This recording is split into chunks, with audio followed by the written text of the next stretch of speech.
Okay, sweet. Let's try that again.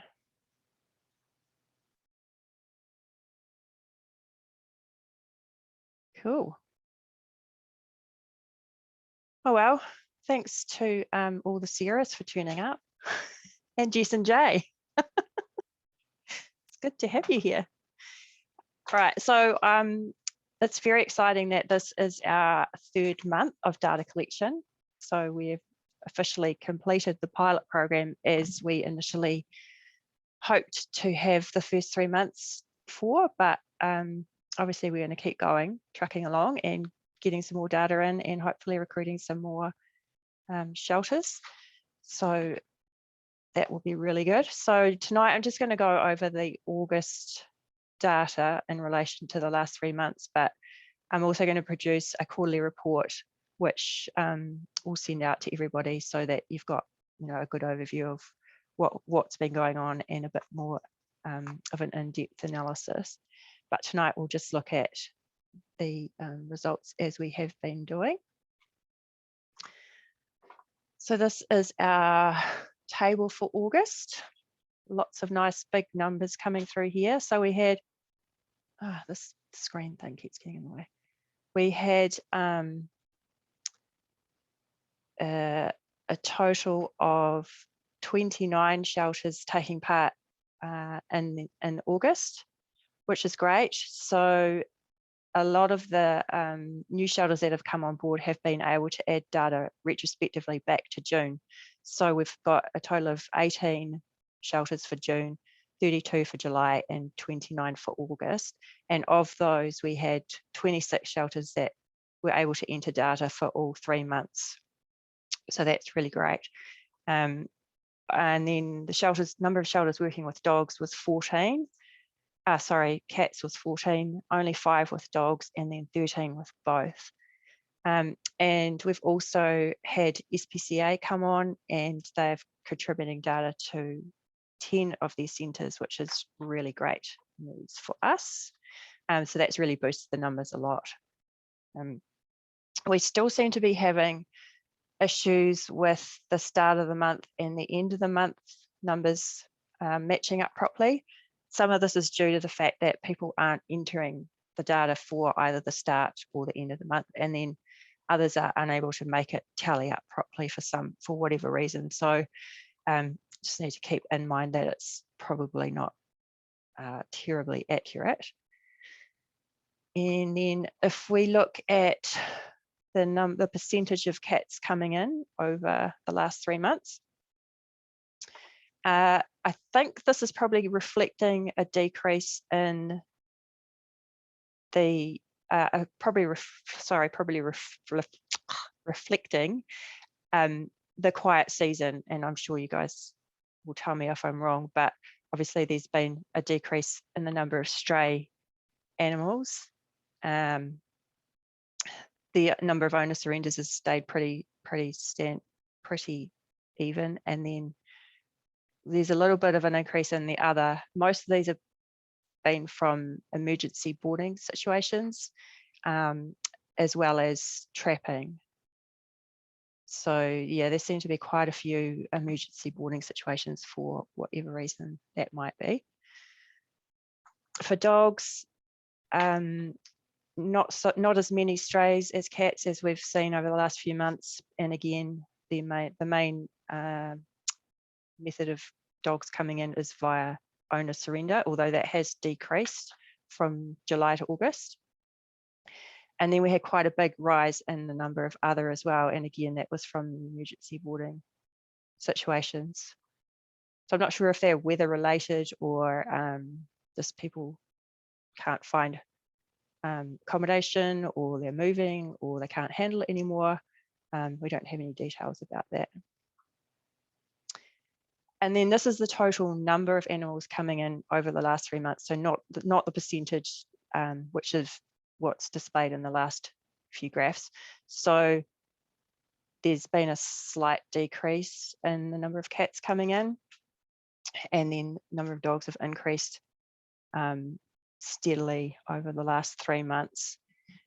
And again, I suspect that's due to the quiet season with the cats, so it's kind of plateaued off a little bit there.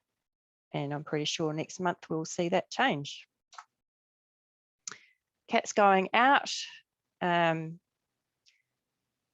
The number of the percentage of cats being adopted has decreased, and I'm not sure if that's again due to the quiet season and not as many cats available. Quite a significant increase in the number that are euthanized as well. And then if you look over the 3 months at the numbers, which you'll see in the graph coming up, the numbers have decreased from 900 and down to 700 in August. Similar pattern for the dogs. Again, most of the dogs have been adopted or euthanized. So those seem to be the two main ways that the dogs are leaving shelters, and the cats. And again, a decrease in the number of adoptions. And then this is a similar graph showing the total numbers going out, a decrease in the number of cats, and interestingly, the same pattern showing increase in the number of dogs. So that kind of suggests that because the number of dogs is coming into the shelters is basically showing the same pattern as going out, that the net number of dogs in the shelters is staying the same. Yeah. Number of adoptions, as we've seen in those previous graphs, the number of cats being adopted has gone down quite significantly.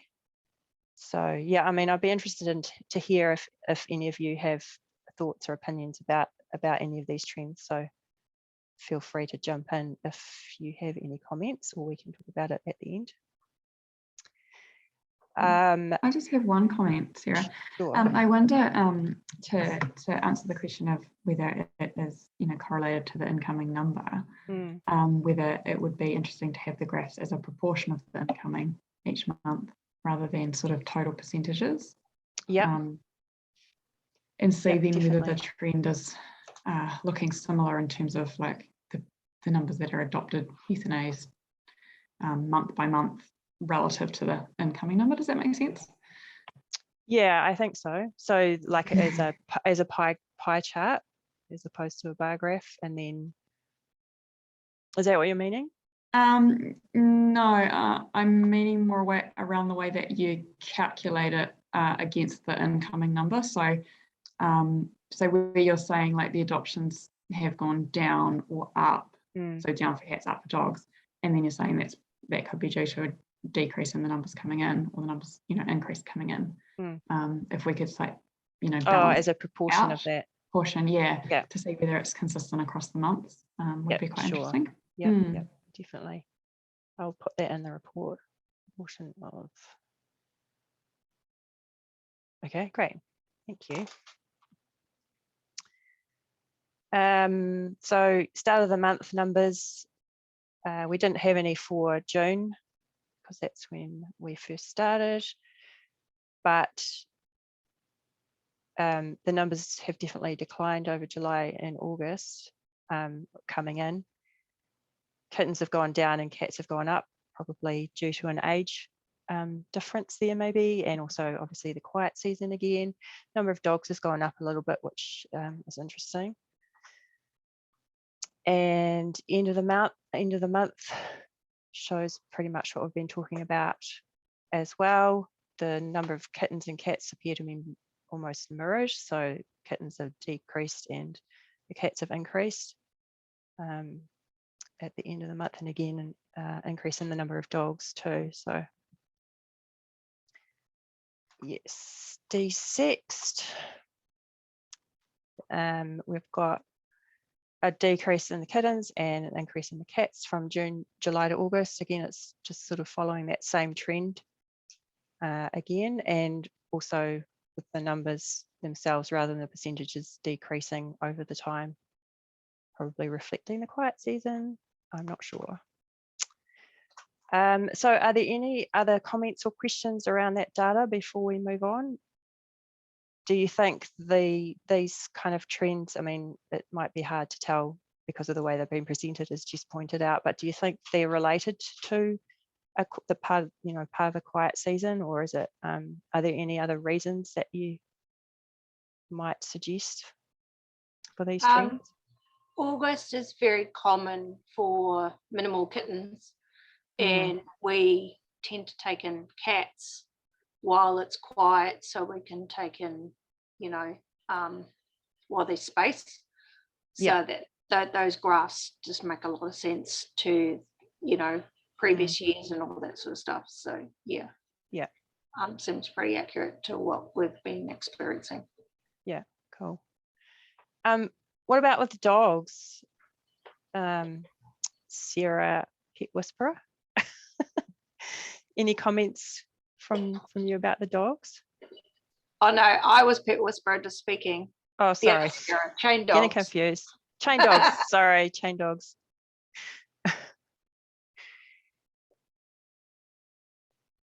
No. Okay. All right then. Moving on. So I just wanted to point out a few ways that we've been able to use data from the shelter register so far, which has been pretty good. So I guess the main thing that's come out of it in terms of what's relevant for you guys in the working in the shelter industry is a meeting that we had with NPI about the shelter industry and what was happening and all the problems that were going on that really need to be addressed. So Carolyn from Hoo-Ha contacted them and asked if we could get together to have a meeting to talk about this. And so there were several groups involved that came, and we brought some thoughts and comments and evidence of what we've seen. And so you'll probably be aware of the little survey that we sent out asking all the participants from the register a few questions about the shelters that we could give the results to NPI, and that was really well received, and that was really helpful. So we've already been able to use the data that we've been collecting, to help the problem, which is really good. And so as a result of that, NPI are keen to work on the issue. So there's a group of interested stakeholders that are going to get together and discuss what the problems are and to see what we can do about that. It's probably a pretty long-term campaign, but at least now NPI are aware of the situation. It's on their radar, and it's a really big first step. So that's pretty promising, which is great. And then there's been a few other instances where we've been able to use data from the register as well. So SPCA and Chain Dogs Awareness have been working really hard at trying to get some regulations around confined and tethered dogs, and to review the current proposals that are out there and make sure that the wording's adequate and is going to do the job properly. So that's involved a number of stakeholders as well. And so the shelter register could be an important part of that in the future. So when they send out the proposal for consultation for food, when they send out the consultation for feedback, then we may have data that we can contribute to that to provide evidence around that. And then further on down the track, if there is legislation established, again, the stats that we collect in the register might be able to be used as evidence as to how that's progressing and whether or not it's working well or not. Cat legislation. So there's been a petition presented to the Environmental Committee around microchipping and registration and regulations around that. So there've been several stakeholder groups presenting to the committee around this, and we've been able to provide some stats again for MPI, who came to us to ask us for any sort of evidence or anecdotal reasons why, to support this campaign. So we've been able to use some of the stats from the register regarding cats for that, which has also been really good. And then this isn't directly relevant, but another issue that's come up at the moment is to do with backyard poultry and companion animal birds that have been released or escaped or whatever, and they're becoming pests. So MPI and the councils are worried about the risk of biosecurity in backyard poultry, and also the environmental impact of these birds that are roaming around the place. So further on down the track, when we get the register established and we are in a position to have other animals on the register, we'll again, we potentially could have data that could support that or help to keep track of trends and what's happening around those things.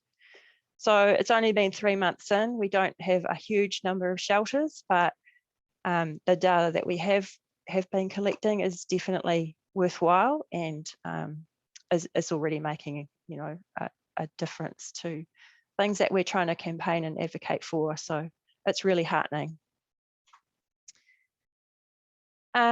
So where to from here? Well, you all know that the September data is due, and a good number of you have already included that. So that's really great. Appreciate that. As I said earlier, I'll be creating a quarterly report that will get sent out to everybody and will also be available to be used by, to show to MPI or other groups that are interested or that it might help support. So that will be great. And then I just really wanted to know where you want to go from here, what you want to get out of us as a group. Are you wanting to continue to have these monthly meetings? I mean, it's great to be able to get together, but as a rule, there's only half a dozen people that turn up. So whether it's worthwhile or not, it's totally up to you as a group. And then, like if we don't have the monthly Zoom meetings, I'll always do the monthly analysis and send that out as I have been. And then we'll have also the quarterly reports. So it may be that we just want to have a meeting every 3 months to go over that. So yeah, I'm just really looking for feedback as to how you want to progress from here. And because there's not many of you here, I will more than likely send out an email or a survey, a short survey or something, and try and get some feedback that way. But if any of you have any suggestions or want to let me know your thoughts while we're here, that would be great. I think possibly, possibly we don't need to do the monthly thing. If we move to sort of quarterly to coincide with the quarterly reports, that's probably more than sufficient. Yeah, I agree. And maybe if we look at tracking data over a 12-month period, so we get a really, really good indication of sort of the yearly trends, particularly for cats that coincide with seasons. Mm-hmm. Yeah, no, I mean that's I mean ultimately what we want to be doing is collecting data every month from now onwards. As you know, we are trying to find funding to get this established on the National Register, which will make it a lot more automated and a lot easier for everybody involved. And we'll be able to, pull out reports and things as well. So that will just make life a lot easier. So we are working hard at trying to recruit funding to do that, but I don't know when that's going to happen. So in the meantime, we're just planning to keep going, keep recruiting, and yeah, keep chugging along. And as you say, obviously it'll be great to have annual data, and that's the goal, to be able to follow those trends over the years. But I think as you say, Jay, I think it would be really good just to have, I mean, we don't need to have keep having these monthly meetings. The idea was that while we were piloting it, if there were any problems or issues that came up, or if anyone wanted to make changes, then it was a good opportunity to hear your feedback. But I think now we've got to the stage where things are sort of running relatively smoothly, and people know what to expect. So I think moving it to quarterly would be good. But again, open to suggestions. I agree with Jay. I think quarterly, now that we've smoothed all the little kinks out, is a good idea. And it's quite interesting to see the data coming through, and now that we've got a lot more on board, is quite interesting. And the other thing I noticed while we were looking at the screen, the webinars, I missed the first one. Is there any recording of those if we missed any? Yep, so all the recordings will go, excuse me, up on the website. So Carolyn's was the first one. So hers is up there, and you can just go and click on that and watch it. That's no problem. The second one, Natalie Dalgray, on cat behaviour and handling, that was actually combined with the New Zealand Veterinary Association. So that one, it will be available for you guys to watch as shelter industry people, but it's not for public viewing. So you need to request access to that one, and we'll send you the link, but it's not for sharing, and it's not for general public to view that. But yes, definitely all the other ones will be up on the website when they have been recorded. Great. Yeah, and on that subject, as you can see, we've got Rebecca Scotney coming up in a few weeks' time, and she'll be talking about compassion fatigue, which I'm sure a lot of you will identify with, and hopefully she'll have some strategies and things that she can give you to help cope with everything that you guys go through. I've talked to her a bit in organising this, and she's really lovely, and I think she'll give a really good talk. And then in November, we've got Jess Beer talking about dog behaviour and handling. So for you dog people out there, I'm sure that will be very helpful.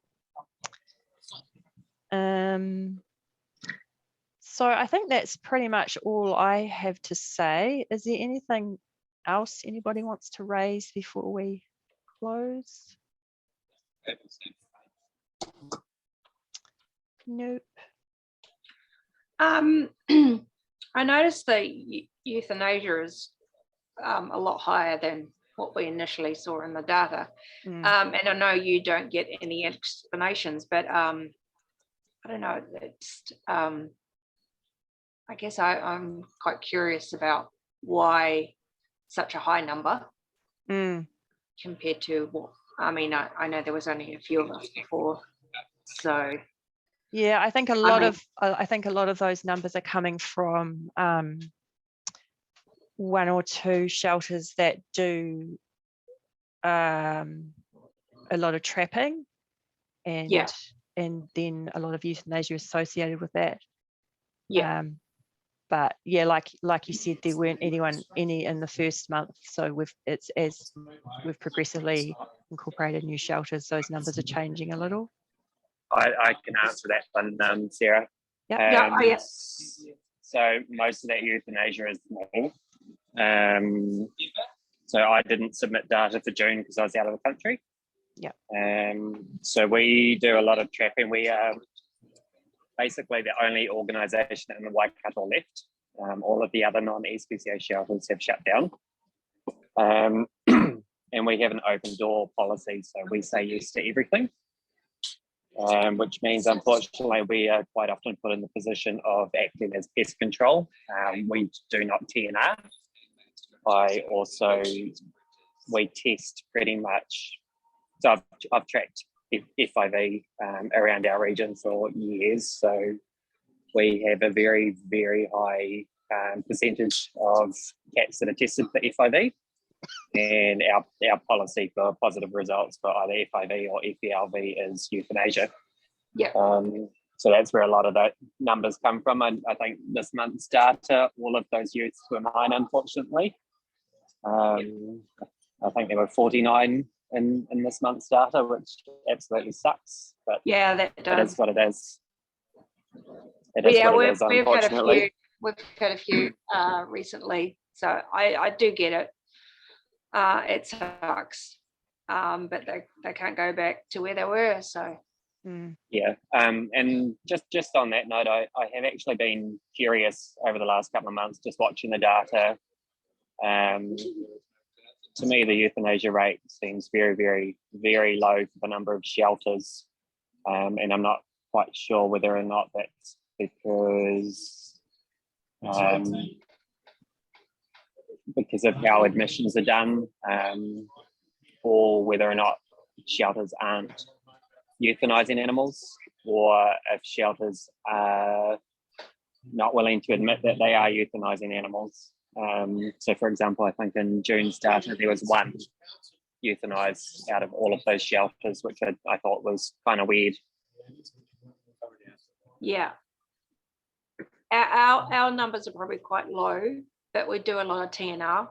So, but we only really FIV test if we think they're suspicious of having it, mostly males.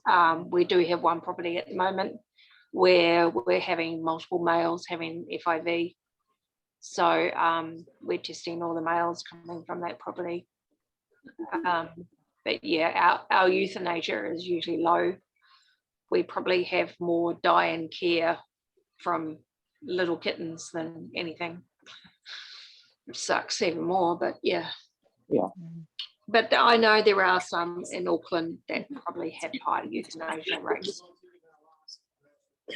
They're just it's a tough whether one. they're on the pilot or not, I'm not sure. Yeah. It'll be interesting to see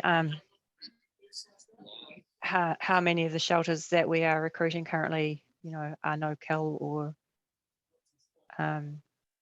how they deal with the excess number of animals. But yeah, I mean, like my rescue is all based from homes, so we either TNR or what can you do? So it's a hard situation, but Auckland has just been exploding.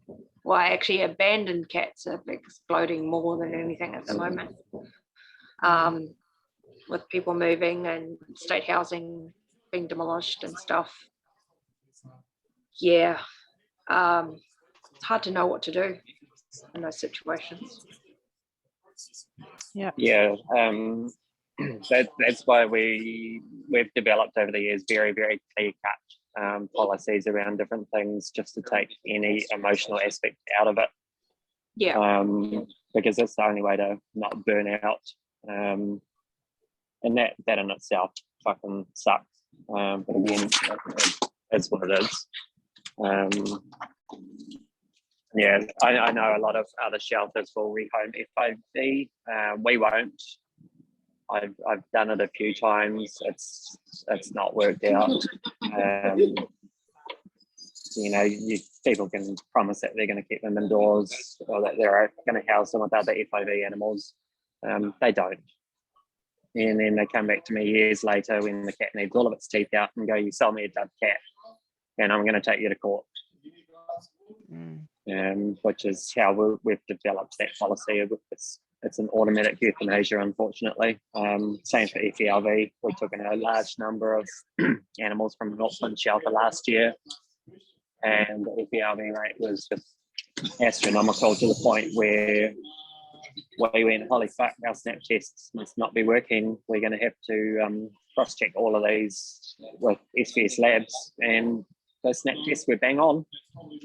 And again, there's no cure, so yeah, you're doing a kind thing for the animal in reality. Yeah, and I quite often think of it from a point of view as well as shelters. We are bound we have to adhere to the Consumer Guarantees Act. And unfortunately, an FOV positive cat is a defective good, which means that people can and they will come back to us. Yeah. Not an easily solved problem, is it? No. But we're doing what we can, one step at a time. Yeah. Absolutely. Yeah. All right, team. Well, thanks very much for coming along tonight. I'll get those results sent out to you, and hopefully the quarterly report will be on its way in a week or so as well. So all the best with the oncoming kitten season. God help us all. Absolutely. You can do this. Thank you, Sarah, for doing this. It's actually been quite informative. Oh, that's good. It's good to know. Yes. Yep. Yeah, great. we've actually appreciated the data. That's good. I mean, you guys are obviously really invested and supportive of it, and it's fantastic to have you, advocating and contributing. We just somehow need to get the message out there to a lot more shelters that it's a good thing to do, and it's gonna be beneficial in the long run. So yeah, I think we're going to do a bit of a recruitment drive at some stage, and have a bit of a prize draw or something for everybody that's involved. So hopefully that will get a few more numbers, and then create that snowball effect. But I mean, already seeing the ways in which the data can be used, and once we'll include that in the report, and then hopefully people will see the benefits of it as well. Yeah. Thank you. All right. Thank you very much, everybody. Take care. Bye. See ya. Thanks, Sarah. That was awesome. Okay. See ya. See ya.